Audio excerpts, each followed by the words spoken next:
আমরা যাচ্ছি জম্মু থেকে শ্রীনগর। জম্মু থেকে শ্রীনগর যেতে আমাদের পুরোটা দিন সময় লেগে গেছিল। আর তোমরা ভিডিওটা স্কিপ না করে পুরোটা দেখতে থাকো, কারণ কথা দিচ্ছি তোমরা বোর হবে না। এত সুন্দর সুন্দর দৃশ্য যে আমিও চোখের পলক ফেলতে পারিনি। আর তোমরাও অবশ্যই ভিডিওটা পুরোটা দেখো। তো 13 তারিখ আমরা জম্মুতে নেমেছিলাম আর সেখান থেকেই আমরা গাড়ি করে চলে এসেছিলাম স্টেশনেরই পাশে একটা হোটেলে। আর সেদিনকে আমাদের জম্মুতেই স্টে ছিল, কারণ আমরা শ্রীনগরের জার্নিটা পরের দিনই শুরু করতাম, কারণ সেই জার্নিটা অনেকটা লং ছিল। তো আমরা পরের দিন 14 তারিখে শ্রীনগরে যাওয়ার পথে রওনা দিলাম। আর আমাদের সকালবেলায় জার্নিটা স্টার্ট হয়ে গেছিল। আমরা যে গাড়িটায় জার্নি করছিলাম গাড়িটা সত্যি খুব কমফোর্টেবল ছিল এবং ড্রাইভারটাও খুব ভালো ছিল। আমরা 8 জন মতন জার্নি করলেও আরো 3 জন বসার মতন জায়গা ছিল, এতটা আমরা কমফোর্টেবলি যাচ্ছিলাম।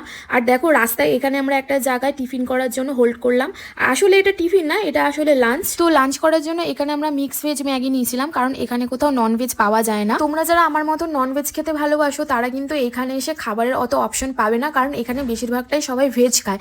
তো দেখো আমরা জার্নি করতে করতে এখানে একটা টানেলে পৌঁছে গেছি। আর এটা হলো শ্যামাপ্রসাদ মুখার্জি টানেল। আর এটা হলো 9 কিলোমিটার লম্বা রাস্তা। আর এটা পেরোনোর পরেই দেখো আমরা কোন জায়গায় চলে এসেছি। আমার তো চোখে দেখে বিশ্বাসই হচ্ছিল না যে আমি এরকম একটা দৃশ্য চোখের সামনে দেখছি। সত্যি একদম স্যান্টা ক্লজের দেশের মতো লাগছিল। আর তোমরাই তো দেখতে পারছো যে এখানকার রাস্তাগুলো পুরো এক একটা এয়ারপোর্টের রানওয়ের মতন দেখতে লাগছে। আমি তো পুরো আমেজড হয়ে গেছি এখানকার রাস্তাঘাট দেখতে।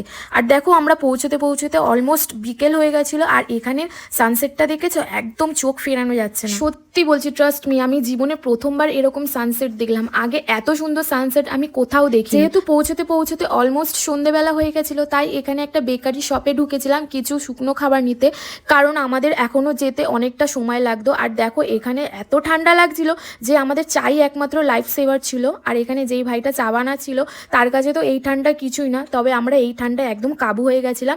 আর এই ভাইটা দেখো একদম গরম গরম চা এনে দিল। তো এইখানে দেখো অলমোস্ট আমাদের রাত হয়ে গেছিলো পৌঁছতে পৌঁছতে। আর এটা শ্রীনগরের ডাল লেক, আর ডাল লেকের ওপর এটা হলো হাউস বোট। রাত্রিবেলা আমরা হোটেলে পৌঁছেই আগে ডিনার করে নিলাম। আর ডিনারে ছিল আলুর পরোটা। এর পরের অংশ খুবই তাড়াতাড়ি আসতে চলেছে। তোমাদের যদি আমার ভিডিও ভালো লাগে তাহলে অবশ্যই আমাকে ফলো করো। Thank you.